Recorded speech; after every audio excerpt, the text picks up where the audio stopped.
Once again, it's with great pleasure that I welcome Bishop Franz among us from the Dicastery for Evangelization. But speaking of the Vatican, you know that Pope Leo released this morning his apostolic exhortation on the poor. In a beautiful, beautiful way, he picks up the work of Pope Francis, literally. Pope Francis had started writing this letter, and it's called Delixite, which means I have loved you. It's from the book of Revelation, but it's kind of a play on the words of Pope Francis's words at the Sacred Heart, Delixite Note, he has loved us. But Pope Francis started writing this letter as a gesture of concern and a teaching to the whole world on our responsibility to the poor, to those who are in need, to those who are suffering. And then Pope Leo picks that up and makes it his own and continues that work. Not only that, but he looks through history and echoes the voices of saints throughout the centuries and of the Pope since his own namesake, Pope Leo XIII, expressing great concern for the poor. So what's the message? Well, there's an awful lot to unpack, and I encourage you to find it on the Vatican website, to read it, and to read it as it's meant to be. A letter from the heart of a pastor who encourages us and challenges us to be attentive, to see the needs of the poor and those who are suffering, and to respond with love. You see, Pope Leo speaks of God's own concern for the poor, having chosen to become poor himself.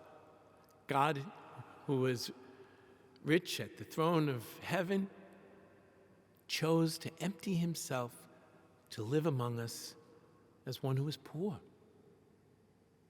And he encourages us to see the eyes of Jesus Christ in those who are poor.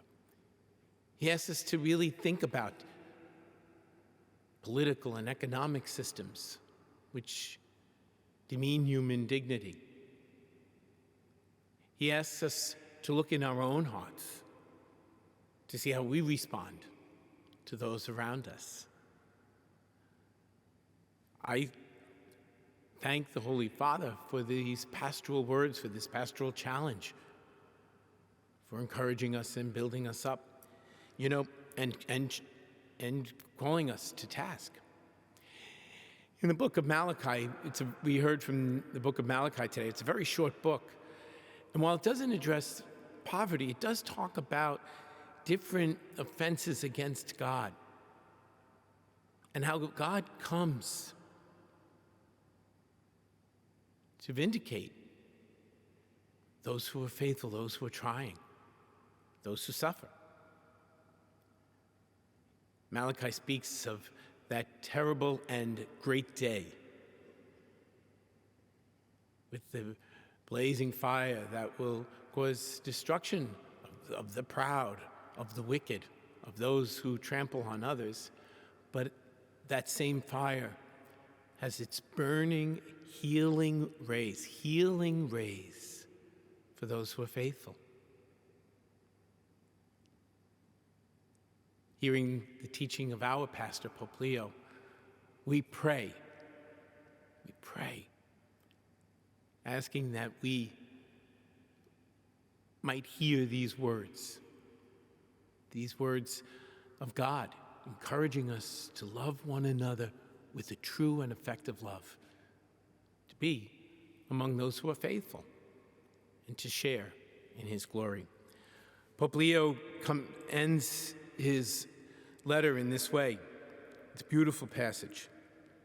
Christian love breaks down every barrier, brings close those who are distant, unites strangers, and reconciles enemies. It spans chasms that are humanly impossible to bridge, and it penetrates to the most hidden crevices of society. By its very nature, Christian love is prophetic. It works miracles. It knows no limits. It makes what was apparently impossible happen.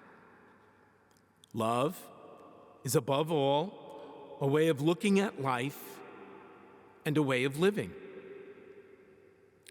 A church that sets no limits to love, that knows no enemies to fight, but only men and women to love, is the church that the world needs today. Through your work, your efforts to change unjust social structures, or your simple, heartfelt gesture of closeness and support, the poor will come to realize Jesus' words are addressed personally to each of them.